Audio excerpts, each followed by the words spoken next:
professional topics of support they need. We care about coaching, community, and connection. I am so lucky to be connected by and coached by my friend who's with us today, Shantell Roberts. Could you introduce yourself?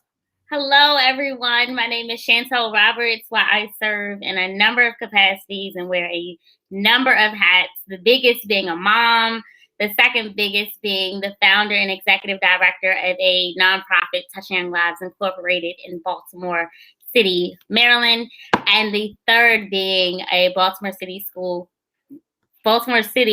Board Commissioner. It's late in the evening. My brain is starting to shut down.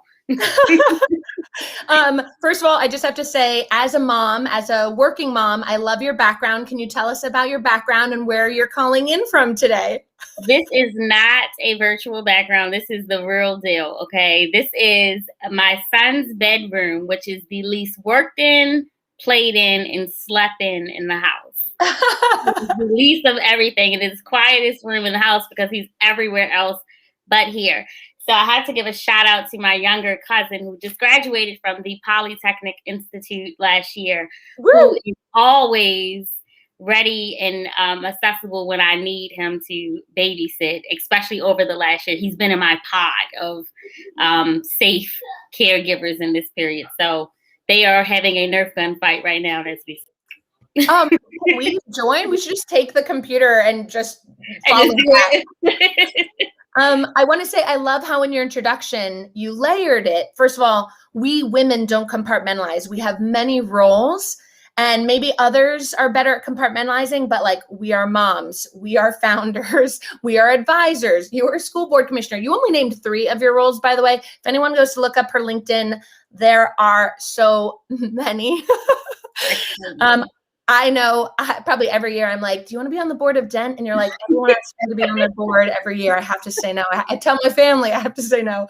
But I want to share a little bit of the story that I posted on social media, but it's how I first met you, which is we have an incredible space for innovators who care about social impact in Baltimore called Impact Hub. And I think it was 2017, but the Johns Hopkins Social Innovation Lab was having kind of an intro, a lunch and learn, a pitch. It might have been the finals. And that's where I met you in all of the glory and all the lights. I'm just like a lowly person in the audience. And you shared a deeply personal and story about your own tragic loss, which then galvanized a lot of your career into becoming a public health and education advocate. I was wondering if you're comfortable sharing a little bit about that loss that led to you founding Touching Young Lives. Absolutely. I think that that story is very near and dear to me, but it's also, it gave me so much purpose, and it ultimately shifted the trajectory of my life's purpose, my life's work. So I'm always open to sharing that story. In 2009, I gave birth to a beautiful baby girl. Her name was Tyler Long. I was newly out of undergraduate college. I was still living at home with my mom. I had my first retail job. I just knew that I was going to kind of matriculate through that and become a fashion buyer because I'm 24 and I know everything there is to know about the world. And that was going to be my trajectory. And at the same time, her dad, he worked for the Department of Defense, and he got relocated to Jacksonville, Florida. And for the first year, okay, keeping in mind this is 2009, so flight tickets were maybe $100. So we every 3 months or so would fly back and forth to, he would come home, or we would go to Jacksonville to kind of parent in that way. And so in February of 2011, she got sick, a very short-lived sickness that ultimately resulted in her dying from that sickness. And as per the medical examiner's office, she died from MRSA pneumonia, which is an antibiotic-resistant strand of pneumonia. And so just for perspective, it's a really hard sickness to treat, especially in a very small person. And so that was the first loss of that magnitude that I had ever had in my life. I had, a mom and a grandmom and a great mom, even at 24. And so to know that this person that you have kind of cooked in a sense for months, and you've experienced a very short period of time with, was no longer with me, was very hard. It was very hard. And I decided to, and in an attempt to prevent other families from experiencing that same loss, to start a nonprofit. So when we started it in 2012, it was very small scale. It was more so information. We would, ironically enough, I reminded one of my friends, the first activity that we did for the nonprofit, we did Easter baskets for a number of churches. So we dropped off the baskets. It had information materials in there. It had candy and games and things of that sort. And we didn't think too big around this. Okay. It wasn't too big. It was more of a feel good for us. And so, in 2016, when we did the social innovation lab around infant mortality, that was the big shebang. That was, okay, this is way more meaningful, way more intentional. This is our attempt to actually save lives. And so from there, we have scaled into 8 of the 24 jurisdictions in Maryland, by way of offering these box bassinets, portable alternative cribs to infants in need of safe sleeping spaces. It's so inspiring. And I have to ask you, we are in a time of great grieving as a country, as a world, partly because of the pandemic. So many people have lost loved ones. I personally have women in my life who have lost children, even some in miscarriage, so early in pregnancy, or late in pregnancy, and some due to complications like chromosomal abnormalities like trisomy 18. And I'm just curious, there's no answer to grief. Could you share a little bit about your own grieving process and kind of what helped you get through it? Supports, community, people you leaned on, anything? I'm just curious. Absolutely. I think that's something that I think about often. I think the interesting thing about grief is it never completely dissipates. It just kind of lingers. It exists. And you learn to cope, or in some outliner scenarios where there are people that don't really learn how to cope with it. It is something really difficult.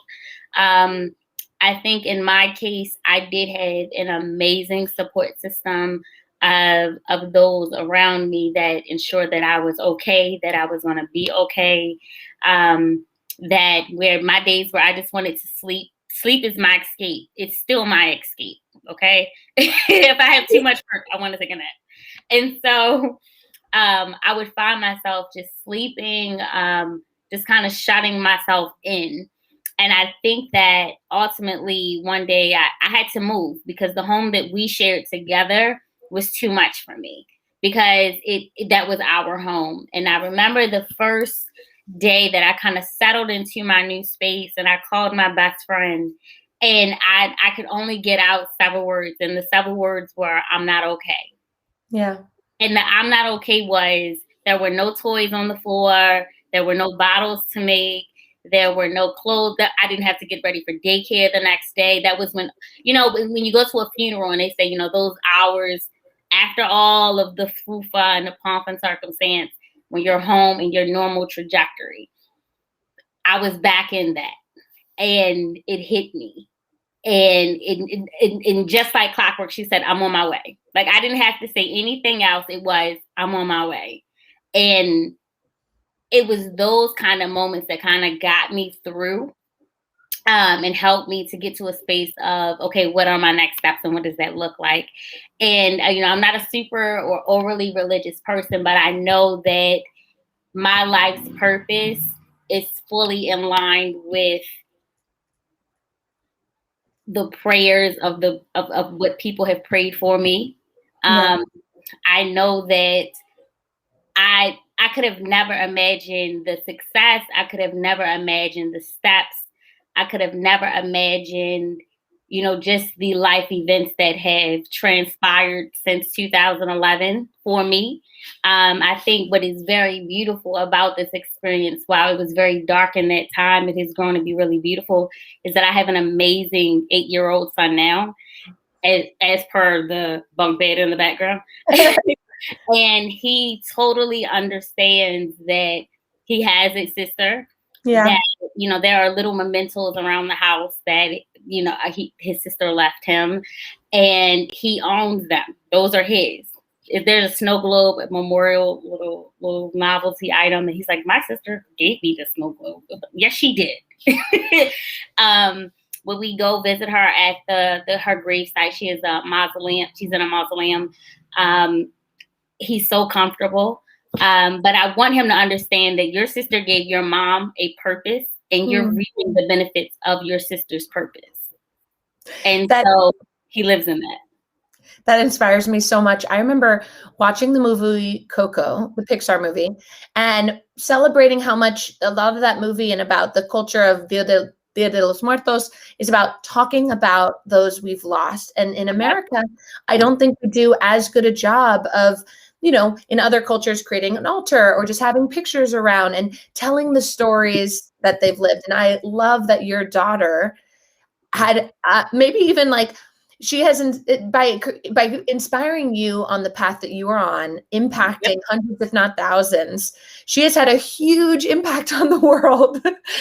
And that's amazing. That's worth celebrating. It is interesting because there are people that read the story that know more of her than they know of me. Or I remember when we did our fellowship with Open Society, and they did these like precursor interviews about, your work and your purpose and things of this sort. And I shared the story about my daughter, as I can share it a million different times. But this particular interview, the person asked me, well, tell me something about your daughter. And Jackie, it took me out of here because, you kind of become desensitized to certain questions. Yeah. And that was not a question that I have gotten or I get often, is to talk about her. And so in that moment, I remember I was sitting in a parking lot of like a party city. I was, working. Yeah. And I pulled over just to do this interview over the phone on Bluetooth. And when she asked me, I kind of had to pull myself together. And I said, I'm so sorry, but I never get this question. It's not robotic in any way. And so like it was a fully emotional response. But it reminded me that I should still honor that space, that is an emotion. Like, she's blood of my blood, flesh of my flesh. Like, that's still my baby. When you ask me how many kids I have, I still tell you 2.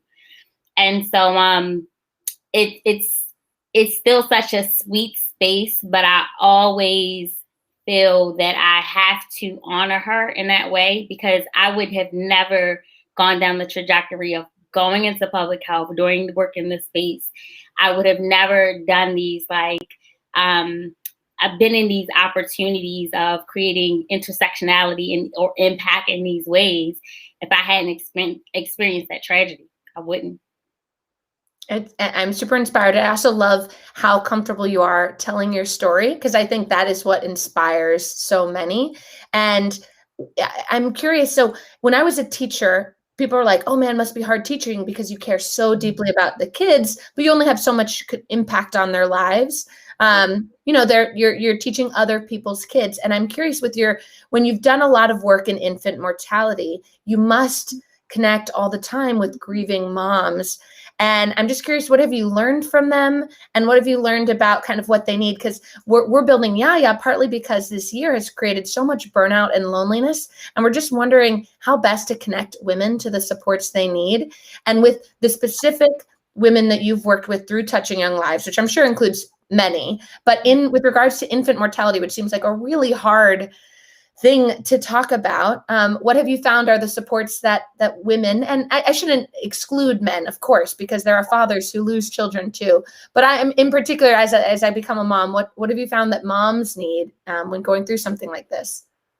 That is such a great question. I think about my work with Touching Young Lives, but I also think about my work with the Center for Infant and Child Loss at University of Maryland's Department of Pediatrics, Center for Infant and Child Loss. And what they are is an intermediary between the medical examiner's office and a bereaved family. And so in that capacity, while I serve as an advisory board member, I also serve as kind of a peer-led mentor to bereaved moms. And what that looks like in a lot of cases is there may be a mom that has suffered a loss and she's not quite ready to do traditional one-on-one therapy or group therapy, but she needs to identify with someone that has experienced that same scenario. or similar scenario.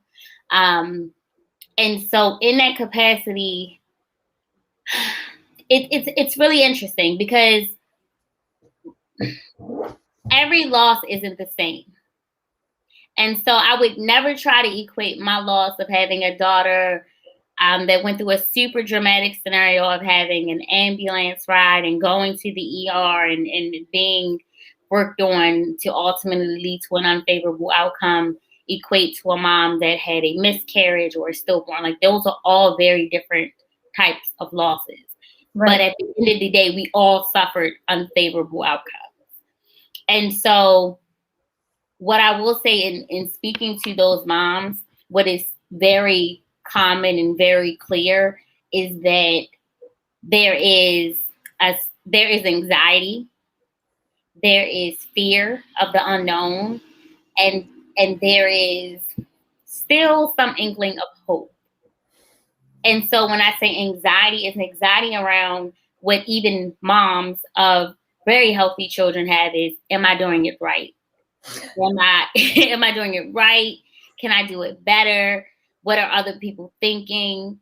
When I say there's fear, it's, even if I'm doing it right, what am I not considering? I can only control what I can control, but what about the things that I can't control?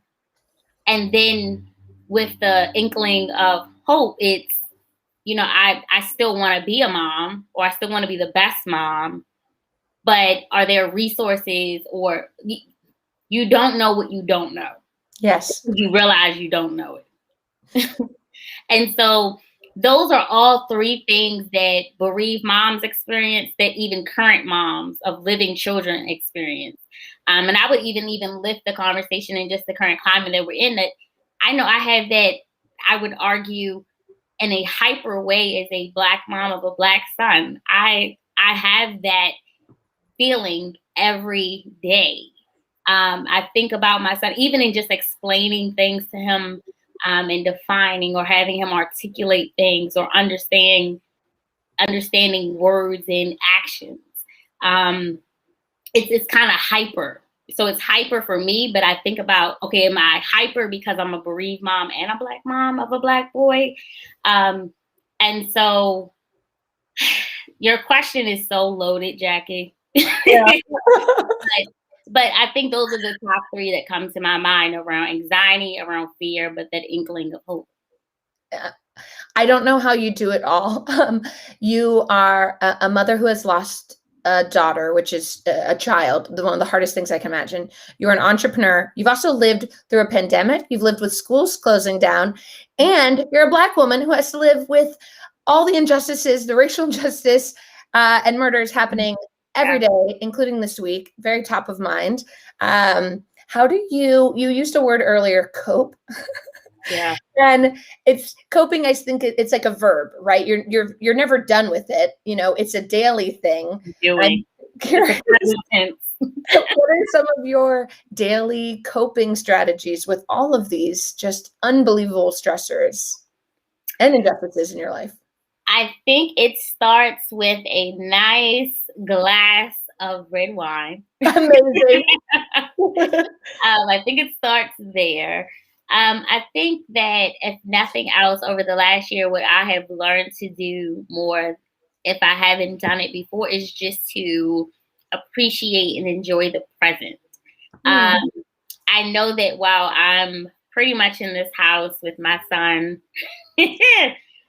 most of the day, most of the week, most of my life, we have fun. We really do have fun. I think we have fun until we start getting on each other's nerves, but we have fun. And so we play games and we watch movies.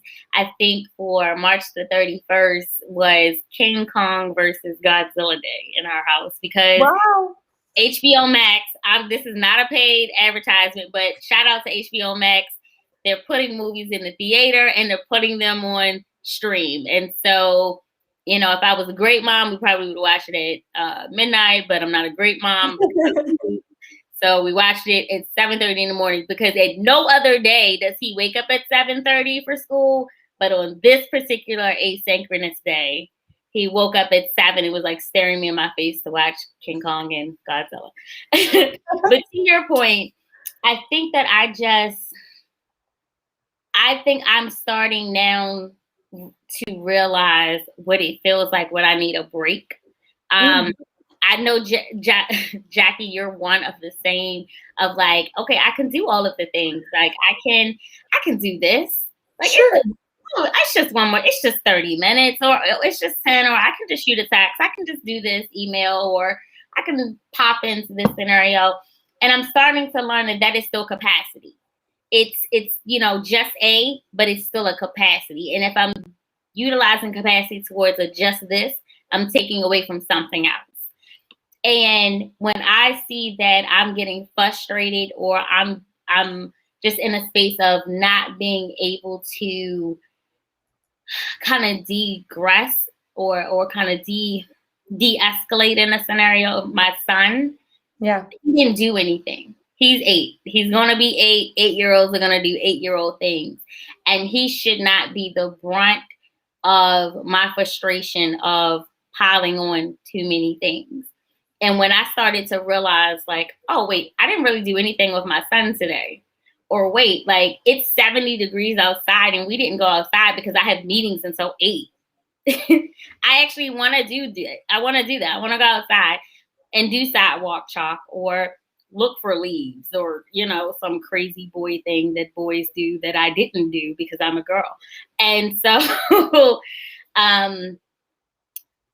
I think that was my, like, wait a minute, mom. Like, mom first and everything else. Because while you want to do all of the things, I've started to prioritize, okay, what do we have to do versus what do I need to do? And of course, my needs, my son is absolutely at the top of the need list, because I think that it was maybe 3 or 4 years ago, I asked someone, she worked in the foundation office, Megan Culberson. She worked in the foundation office at Stevenson University. And I remember she had a picture up of some picture that her son had drawn years ago. Her son was in high school. And this was like maybe a pre-K picture or something. And I said, well, how do you know what picture to save? She said, you don't. You don't. You just kind of save one and shoot for the. Looks like we just lost Shantell for a second there. I'm just going to recap some of the amazing things that she has shared so far. Oh, wait, she's joining us right back. Don't worry, it dropped for a second. Oh, okay. Oh my goodness, I'm so sorry. Listen, we can talk about digital divide all day, okay? We can talk about it all day. But in short, she basically talks about, if you had to stay home when it was important, but she dropped this one line and it kind of changed my life forever. It was, your children don't remember, you making these top lists or, whatever your role is at work. They remember if you were there or not. So my son will remember if we got poison ivy because we were in some bushes, but he doesn't remember the daily record. He doesn't remember, me being a school board commissioner. He knows I'm mom. Yeah. And so however he defines what mom looks like is what I need to identify with. That's my most important job. That's inspiring. And I do want to tell anybody listening that you are a big deal. You mentioned you've won multiple awards from the Daily Record. Just most recently, top 100 women. You're also Baltimore Magazine's top 30 visionaries. So, and you're a Baltimore City School Board. So you have, you are a very visible leader, and you've won many awards. Does it ever feel funny? Is there ever a disconnect? You're like, no, I'm me, and versus like how the outside world sees you versus how you see you versus how your son sees you. I'm just curious, because does it ever feel like a funny disconnect? You're like, guys, I'm just a normal person who likes red wine at the end. That is my life every day, Jackie. That is literally my life.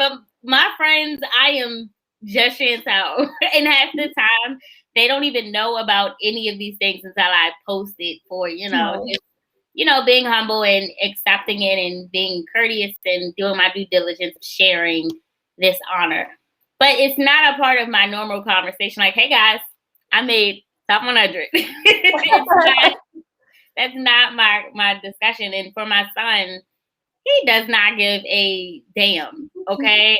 I tell this story at the beginning part of the year. I was teaching a class. It was a Wednesday. I will never forget this because this was my first time teaching. And I had fed my son. I promise you I fed my son in the morning. He was upstairs in his room. I'm the only one unmuted because I'm in full blown like logic model mode. Full blown logic model mode. And he comes into the kitchen. None of the students even know I'm in the kitchen, okay? Because the wall, you cannot tell that I'm in the kitchen, but it has beautiful lighting, all of the things. And he comes and he just blurts out, "Mommy, I'm so hungry. I'm so hungry. I want some Tony for Tiger." He calls Frosted Flakes Tony for Tiger. I'm kind of like ignore him because whatever. But you can see the students on the screen looking like, what was that? And so one of the students, she was so courageous. She unmuted. She said, "Professor Roberts, if you need to pause, if you need to take a break, it's okay." And so internally, I'm like, damn. So I paused, and I said, "You know what, guys, this is probably a great time to take a 10-minute break. Let's take a 10-minute and come back." I paused, I muted, I put the camera off, and I said, "What are you doing? What are you doing?" I did a whole mom. I was like, "I fed you." I said, "I'm so hungry. I needed a snack." And you can do all of the things. You can be all of the things in the world, all of the titles. And when your kids want you, they just want you.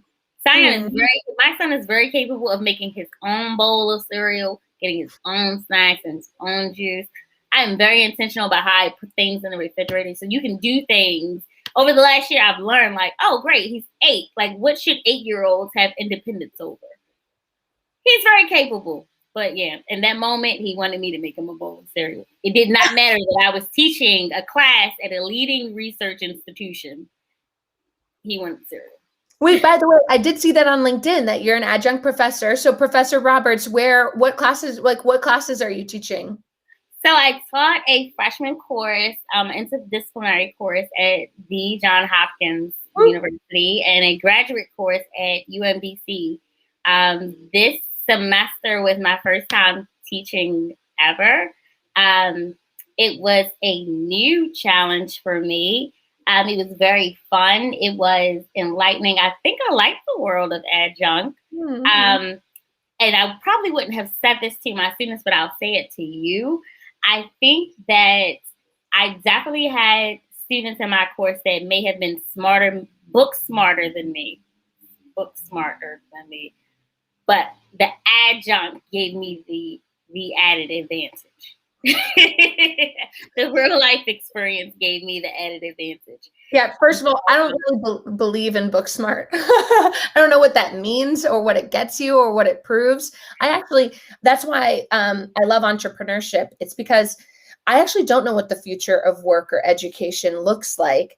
And I think entrepreneurship and design thinking is about like, hey, let's just teach students how to, Dent Education, my nonprofit in Baltimore, is about how do you help students see problems as opportunities, ask why, question the status quo, question the way it is today, listen deeply to others because you have to understand multiple points of view, and then like take action, and prototype new ideas.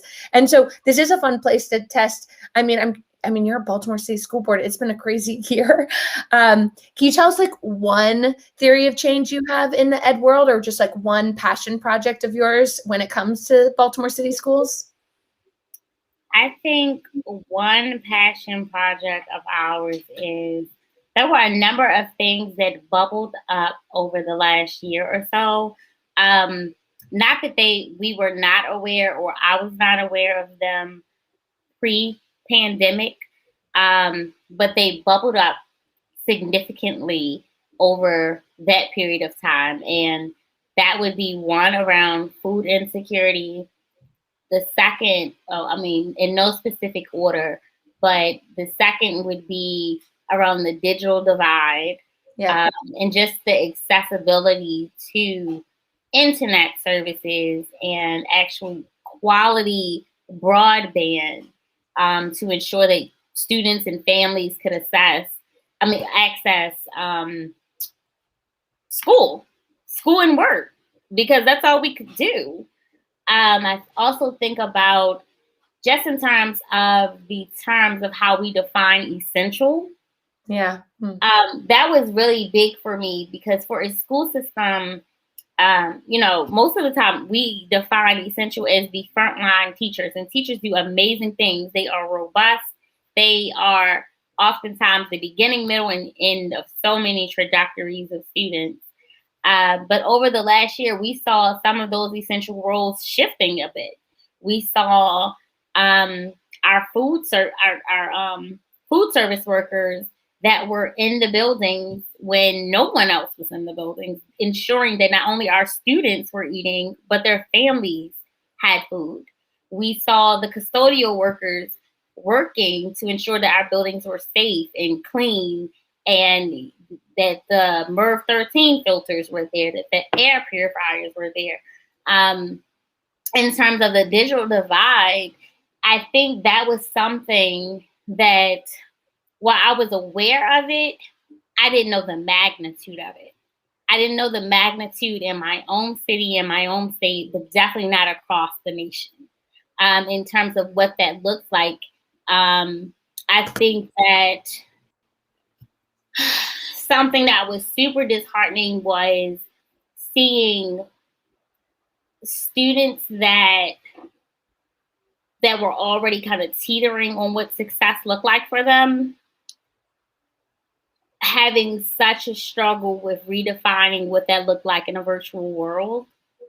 I would even add to that it was very exciting to see students that were also teetering and excelling in that same world. And I think that is something that school systems across the country are dealing with, is seeing, okay, in this environment of having federal funding, state funding come as this one-time offering, this one time, okay, let's reimagine what education can look like for our public schools or just schools in general. What would that look like? What does that look like for school systems to say, okay, we have this population of students, we have a growing, we have a declining, we have, and I don't like using the term learning loss. I like learning recovery. Learning loss, we really lose it? You can't lose education and never happen. Yeah, you get that. And so I think about, what does that look like for a state like Maryland, where we'll have this recovery effort through the federal government, but we also have recent legislation like Kerwin, where that will not only affect jurisdictions like Baltimore City, where, this is arguably a underfunded jurisdiction, but what does that look like for the state as we reimagine education?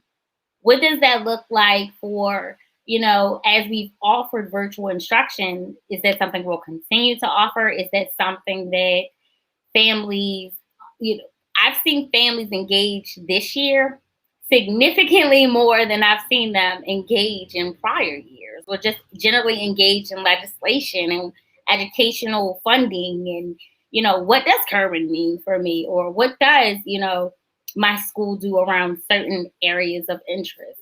So I think that over the last year with families, and I also don't like to say homeschool because I'm not I don't homeschool my son. I assist his teacher with, the pipeline of instruction that she provides, because I wear a million hats. I cannot teach my son second grade curriculum. In fact, we were taught very differently. So sometimes I have to go back and look at how she taught him something so that I'm not unteaching what she taught.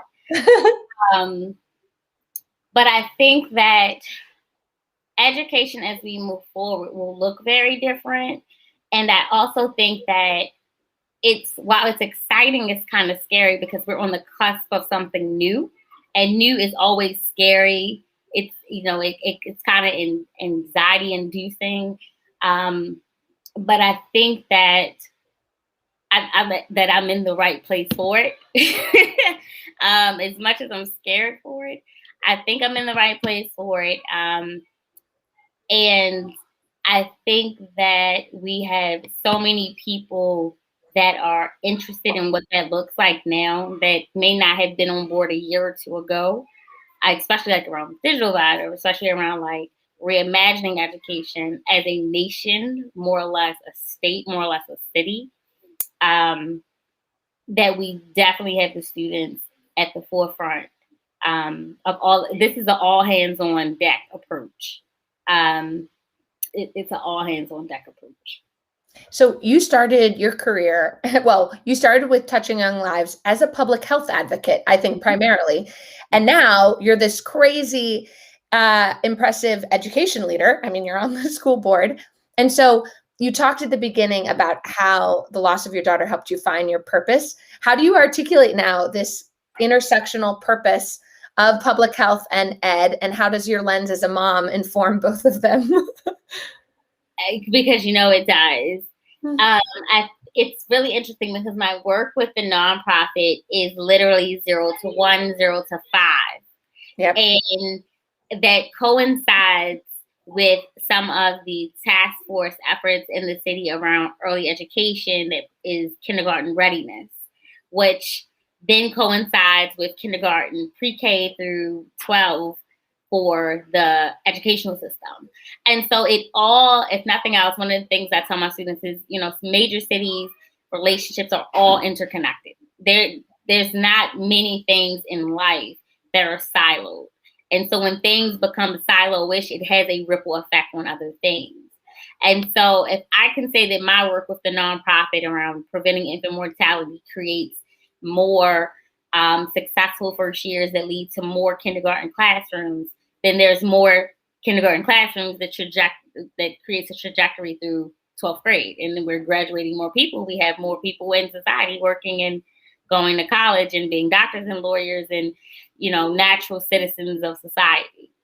I think that having more people in these more diverse roles and scenarios like the school board and understanding those different perspectives of what our touch points are. And I'll give an example. Sometimes Baltimore City, we get a really bad rap. There are bad people, they do bad things, but they exist in a lot of places.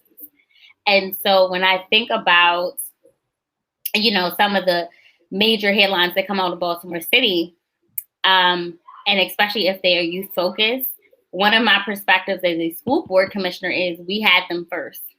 And so while I have not been in my work long enough to say that, my organization had a touch point with them first, I unequivocally can say that the school system had them first.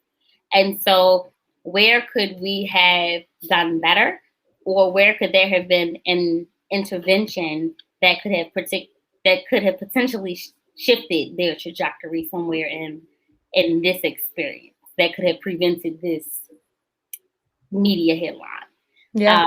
That's something that I think about, because public safety and public health are synonymous. And when people are not healthy, we are not safe. And when we're not safe, typically it's because people are not healthy.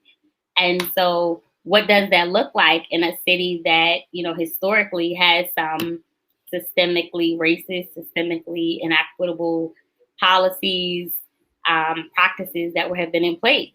And so how do we dismantle that and really get to do some root cause analysis around it? Because it does affect public health, it does affect public education, it does affect public safety. Those are all things of interdisciplinary that affect each other. And so we can't talk about them in a siloed way like they don't, because they do. I'm curious. So one, I love that you think you're incredible that you can think in one conversation, you could talk about systems. You can also talk about individual impact as a mom and everything in between, and how intersectional all these issues in Baltimore City and Maryland more broadly, and of course the country at large. I'm curious, this is just a fun question, but since this is Mom Salon about like the joys and challenges and struggles of motherhood, I'm also excited about the potential of moms. I'm just curious, how do you think about, like, if you as a school board member could mobilize moms all over the city? Moms are like tigers or lionesses. Do you feel like, I don't know, is there any particular, like, and we think about community organizing, from our work as social entrepreneurs, maybe less so at a school board level, but any thoughts on like what you've seen firsthand about like the power of moms to make change in a city? The power of moms to make change in this city. I think that the biggest effort that I've seen, I would give credit to the Be More for Healthy Babies collective in Baltimore City. While it's led through the Baltimore City Health Department, they have a collective of a number of evidence-based home visiting programs and organizations throughout the city that have touch points with families in every area of the city. I think that what Baltimore City, what I've seen in a number of different lenses, our Hispanic population is rising, and our immigrant and Hispanic population specifically is rising in Baltimore City. So, in providing services, being able to make space for and honor what those cultural shifts or cultural differences look like as we are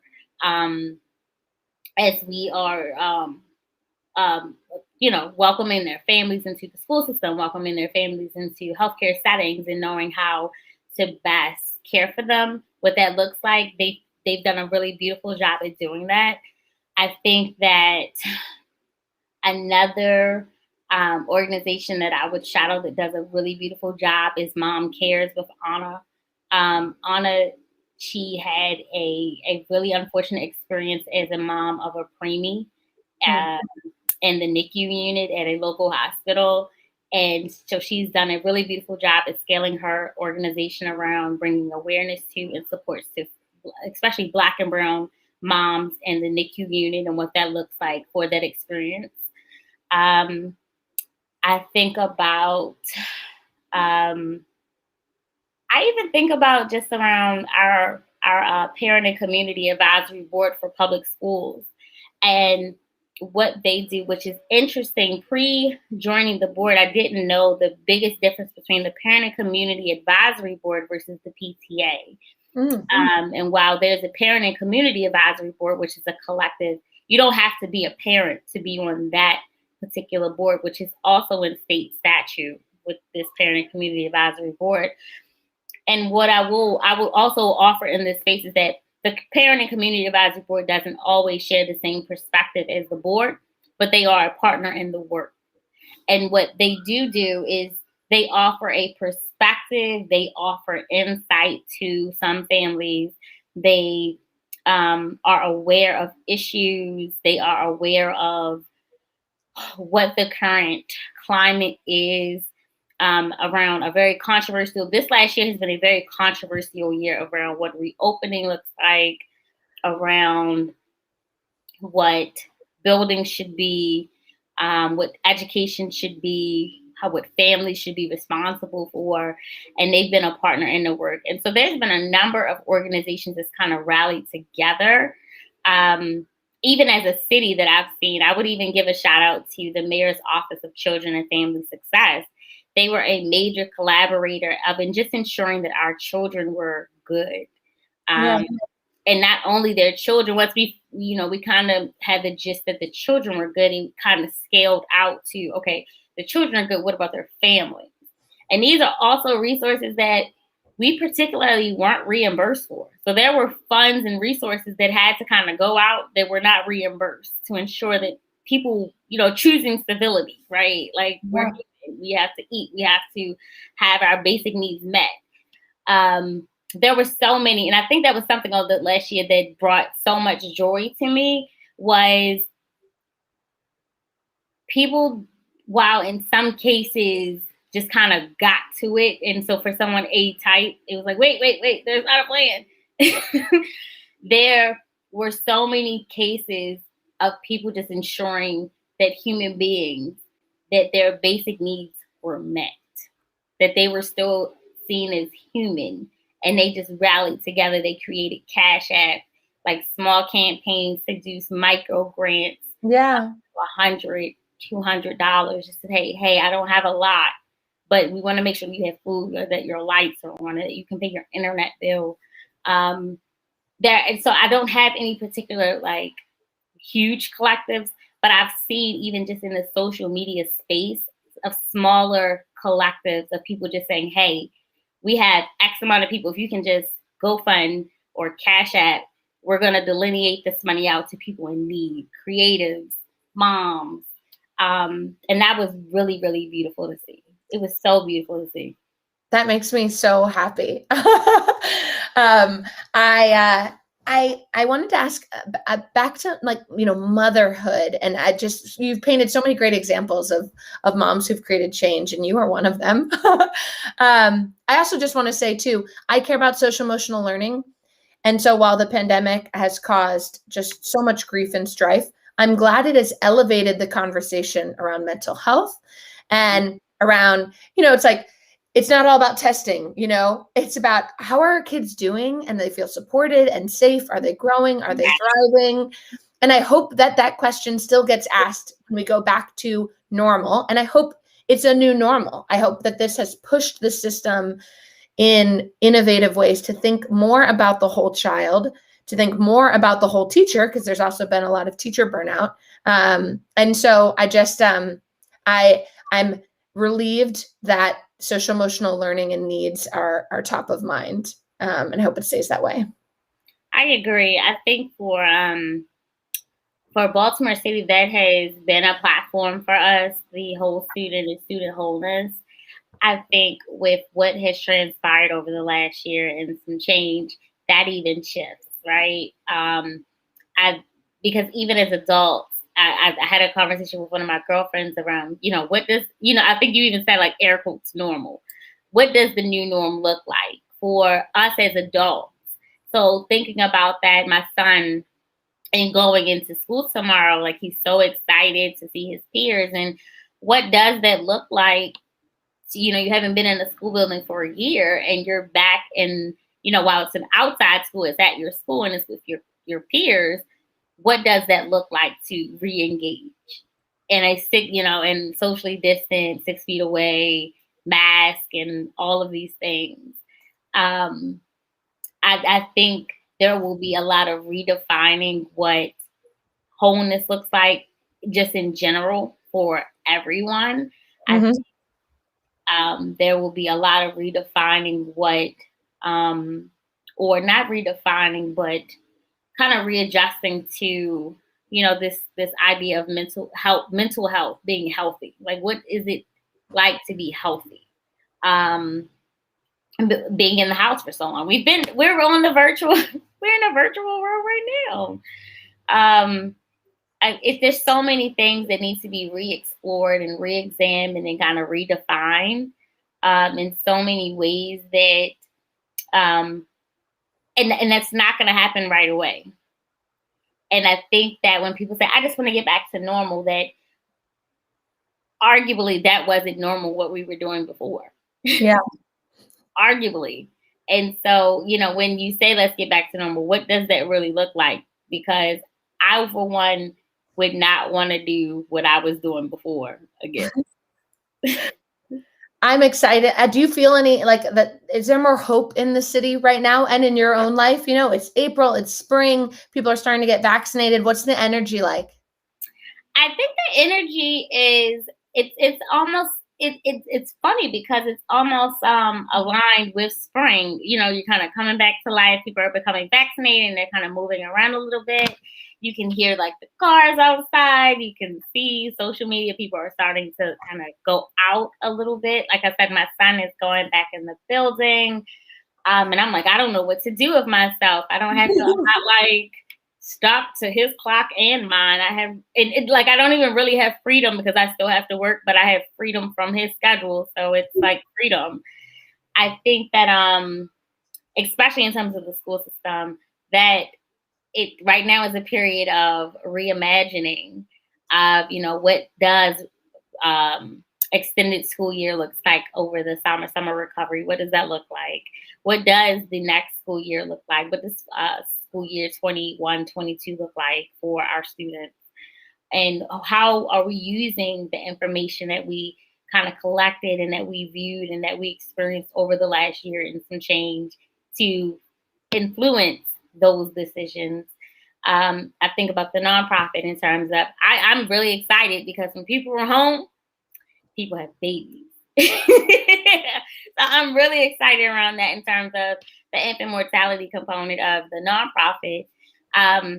But then I think about also back to school board, what that looks like in terms of, again, this all hands on deck approach of how are we ensuring that our youth, that our children that are oftentimes super influenced around some of the negative elements of life, how are we bridging this divide of, information, of resources, of just systemic practices, and just kind of pouring into them to ensure that they're receiving their education in a way that they need it in really unique ways.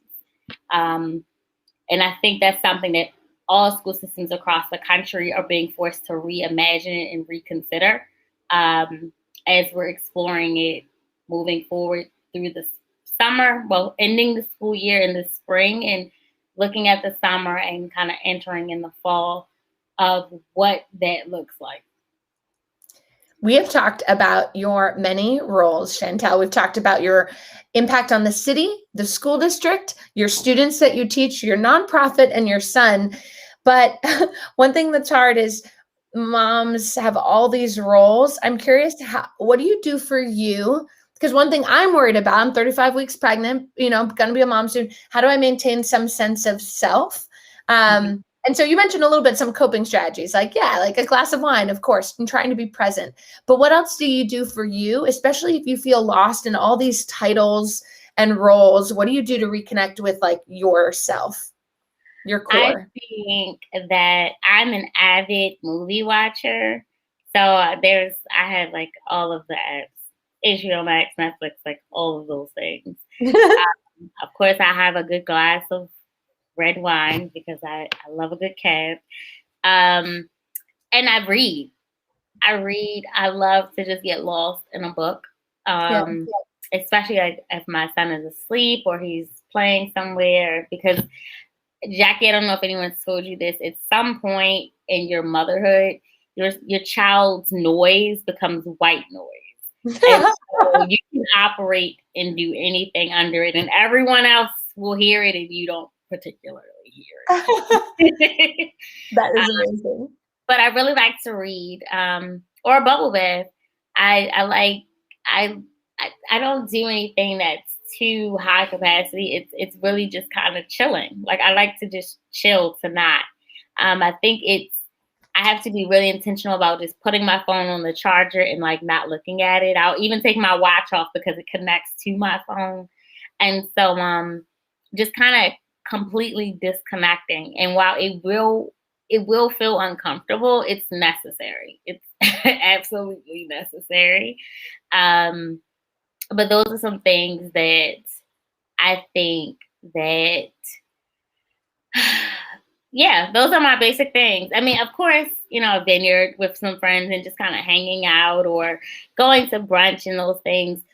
But if I'm in the house and I need to just kind of reset, I'm unequivocally going to disconnect from tech. I'm going to take a bath, and I'm going to read. Like I'm going to read. Now, what I'm reading about may not be a complete disconnect. That may not be a complete disconnect. But I would say those: read, wine, bath. Amazing. Well, that is the perfect note to end on. I want to say, you mentioned how we both are people who say yes to more things and try to squeeze in more. I know that this is work. You even just agreeing to help a friend and tell me about motherhood. It is another thing at all. You said yes to. So thank you. It's another piece of tech. I've seen the sunset in your background. Basically, I loved how I saw the sun in your glasses. It was amazing. So thank you so much for taking the time for me, because I feel like the first thing we talked about was like your story. And I just want to help. I want other women to talk about the hard things in motherhood and about juggling all of our many roles and responsibilities. And that's part of the mission we have at joinyaya.com. Thank you for being a YaYa to me and to so many others. And this was a lovely excuse to talk to you.